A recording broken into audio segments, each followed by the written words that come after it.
What's up? I'm Marquita Hudgens, and I decided to take it outside. Um, so today is Tuesday, yeah, and I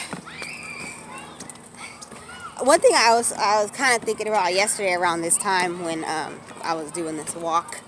Uh, I was thinking like, man, I'm really like, not only am I so much different than I was a year ago. No, you're not gonna see him outside right now. He's inside his class. Okay, so sit down, baby.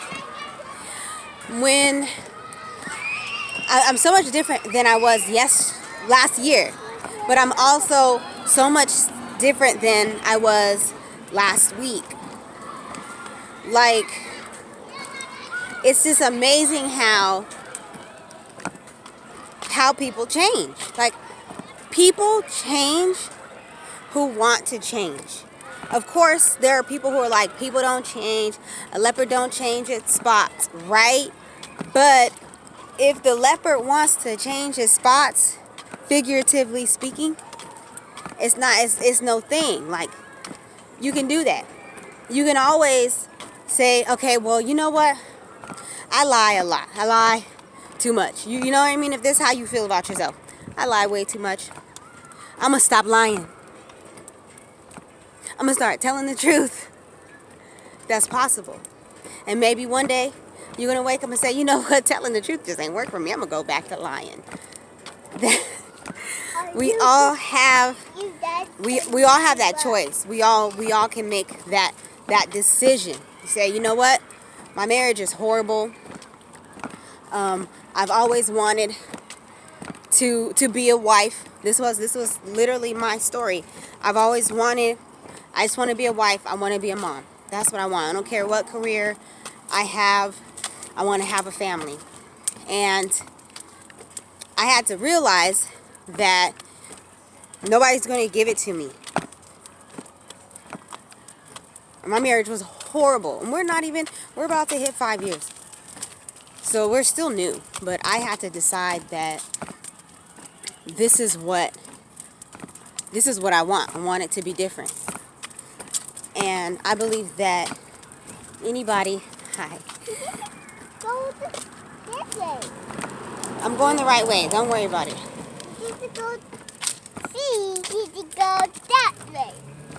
Anyways, I have to make the decision. And I know, we can say, it takes two people. But it really doesn't take two people to have a good marriage. It takes two people and God. And I had to come to this realization. I found another pencil.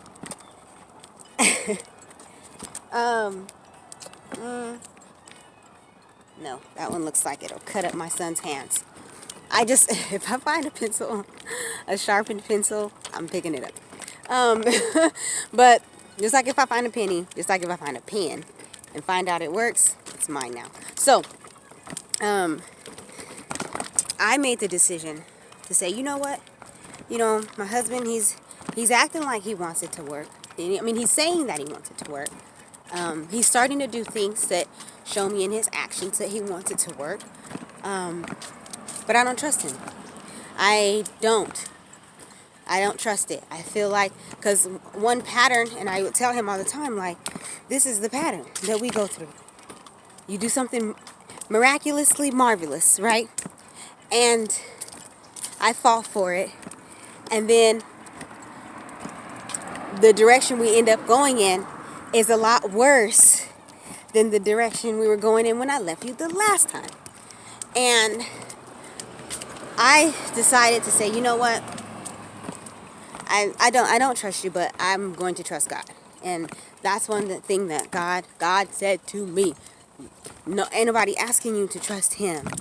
Do you trust me?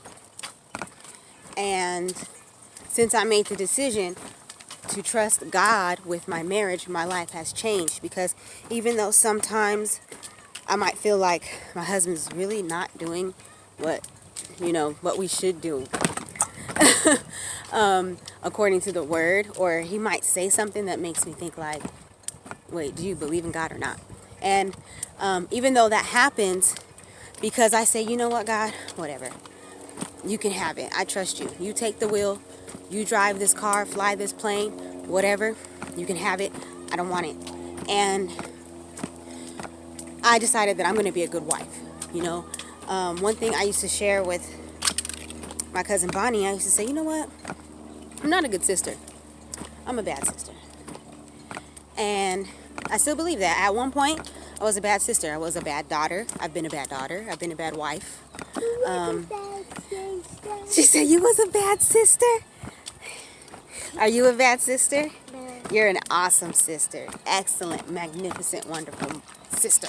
Okay, so, and I'm able to look in the mirror and say, okay, so in this area, you're not doing so good. But instead of saying, that's just how I am, that's how God made me, I'm going to say, God, I know that there's a lineage. I know that there's generations. I know that my family has suffered from poverty, in past generations. I know that, my family is a lot of slick talkers. What is it? What is it that's all up in your family?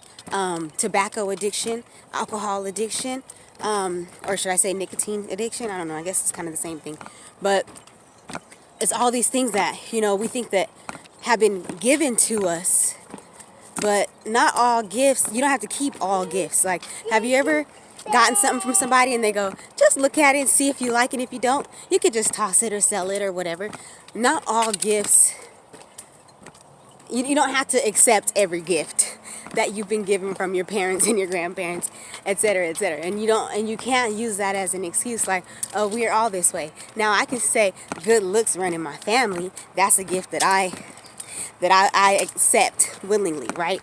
I can say, my family is full of business owners, pastors, prophets, prayer warriors. Those are things that I want to accept. Those are things that I would like to inherit, qualities. And a lot of times those good qualities that we see in our lineage that we don't have, it's not because they weren't given. It's not because we can't have them. It's because we have not yet began to discover ourselves in that light. We're too busy focusing on all the bad things that we were given that we have been we've been inheriting. And my glasses. oh, go get them. Go get your glasses. And we don't focus on like, okay, my mom was a wonderful mother. My grandmother was a wonderful mother. Both of my grandmothers. What else is over there? Did you drop something else? Glasses too. My glasses? On my face. You see them? Okay, so get back in the stroller. So I'm going to wrap it up, but I just want to say that you don't always have to focus on the negative. Like, you can change. You have been awarded wonderful gifts and qualities that are yours for the taking. But if I say my grandma was a great writer, but I'm not a good writer, instead of saying I'm not a good writer, I'm going to say I'm going to learn how to write so that I can be a great writer like my grandmother. God, help me. Put me in the right places at the right time. Put me around the right people who can help me practice, who can help me exercise this gift. I want to be on time. My mama's late to everything. That was, we all have, every family has that, every family has where, like, okay, I'm not saying it right. So I'm when I was younger, I used to hear people say all the time, Marquita don't take no shh, right? And every family, in every single family, every single person has a label, something that the rest of the family knows them as. So if I say something like my mom's always late, it's not a secret. She's been on time. She can be on time, no problem. But if I say that, but for example, I'd rather use my life. But if I say my mom's always late, I don't want to be late. I do what I need to do to make sure that I am not late. And if I am late, I don't say I'm late because my mom's always late. I say I'm late because I didn't get up when I should have. I wasn't focused on getting ready when I should have been focused on getting ready. But anyways, I hope that something came out of that today. Hopefully, I guess I'll see you tomorrow. Bye.